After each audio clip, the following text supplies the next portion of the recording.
All right, so for this first one, a particle moves along the x-axis with velocity, and my v of t equals 3t squared plus 6t for time t is greater than or equal to 0. The particle is in position x equals 2 at time equals 0. What is the position of the particle at time equals 1? So this is pretty simple. It's basically asking what's the displacement of the particle. What we're going to do is we're going to just find our initial position. So it's going to be initial plus our displacement.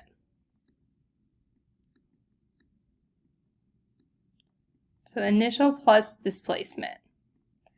Our initial position here is where we are at time equals 0. So at time equals 0, it's going to be x of 0, right?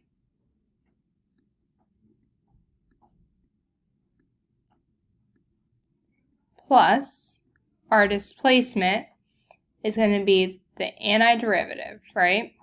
From 0, so from where we start to where we end, which is time equals 1, of our v of t expression, which is 3t squared plus 6t dt.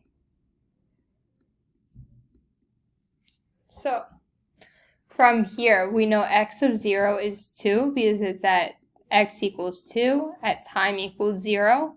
So 2 plus, and it'll be the antiderivative of this. So add 1 to what I'm going to do here is I am adding 1 to my exponent. So I'll have plus 1, which gives me t cubed. And then I divide by my new exponent. 3 divided by 3 is 1, so just t cubed plus, here, add 1 to my exponent. So 1 plus 1 gives me t squared. And I'm going to divide by my new exponent. 6 divided by 2 gives me 3. Evaluated from 0 to 1. So this will just be 2 plus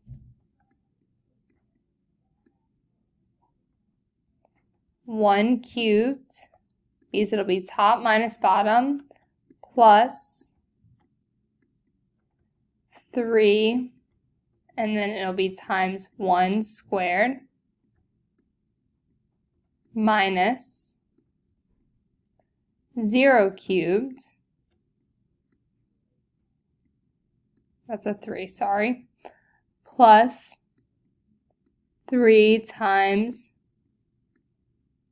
0 squared. So for these, anything times 0 is 0, so these both go away. And I'm just left with 2 plus 1 plus 3. So I have 2 plus 1 cubed is 1. 3 times 1 squared is 3. So 3 plus 3 gives me 6. So that's my first one. Moving on to my second. We have a particle moves along the x-axis, so here's its velocity. What's the total distance traveled? So remember that our velocity function is going to equal, our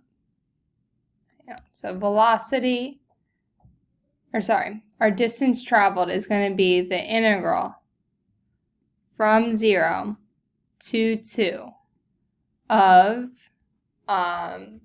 this v of the absolute value of v of t. So first thing we need to do is we need to figure out where this v of t function is negative. So I'm going to open up my calculator. In my case, I'm using Desmos.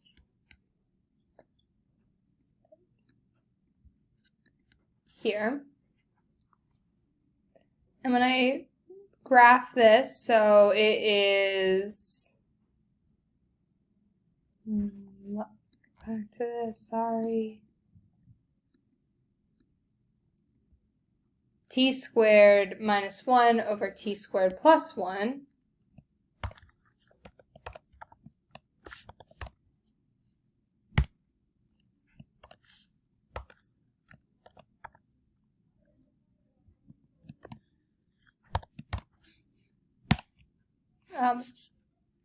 Sorry, in Desmos, I forgot I have to do x and x. So I see that there are x-intercepts at -1 and 1. We only care about the positive because time's always positive. So we need to go have an integral from 0 to 1 and from 1 to wherever. So our integral is then going to be split.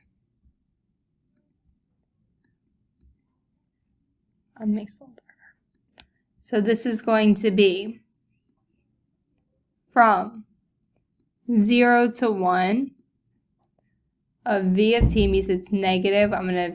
Because it's below the x-axis, I need to multiply it by a -1 to make it positive.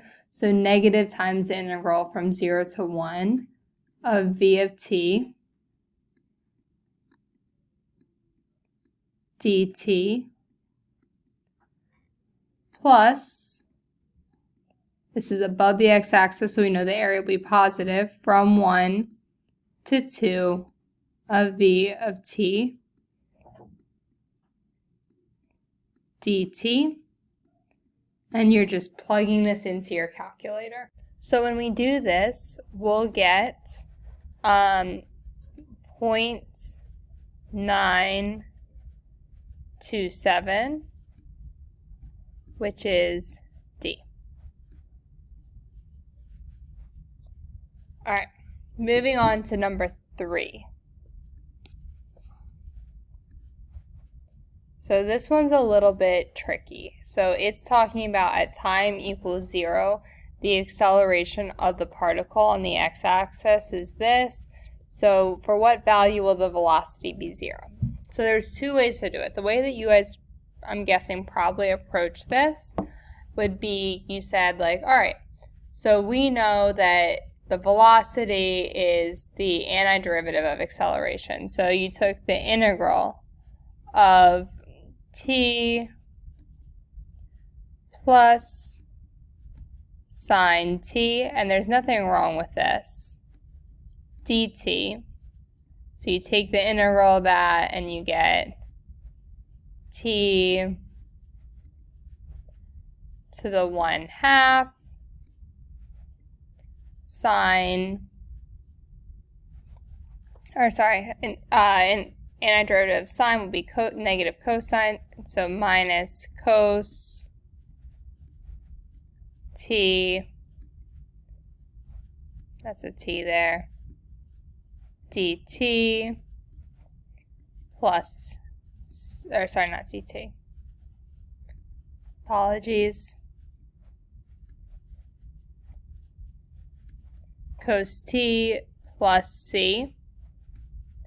So that's what you get for v of t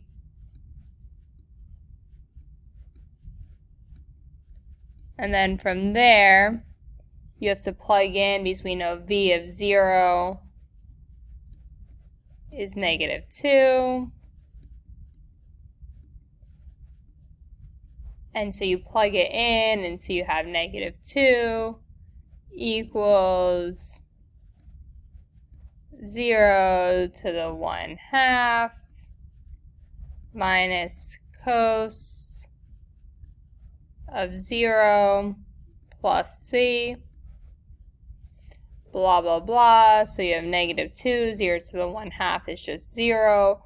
Cos 0 is 1, so -2 equals -1 plus c. C equals -1. Then you plug that back into your original equation here, and you get t to the 1/2 minus cos t minus 1. And then from there, you would graph that, and you would find your answer. So the thing is, that's totally valid. There is a second way that we can do this. So if you want to do it that way, go for it. That makes sense to you, then stick with it. If you want another way to do this, we know that velocity, right?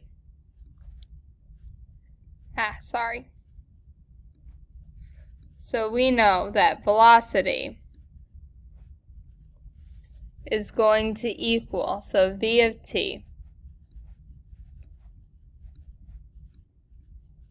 is going to equal v of 0 plus the antiderivative from 0 to wherever our ending point is, b, of a of t. So we know this, right? So v of t equals our original starting point for v of t plus that integral. So we can go ahead and we can make our substitutions, and we'll get that v of t equals, our v of 0 is -2, so -2 plus the antiderivative, our starting point is 0. And then what we can do is we can just put, instead of a b here, we can just put t, because it's at any time t. And then our formula for a of t will be t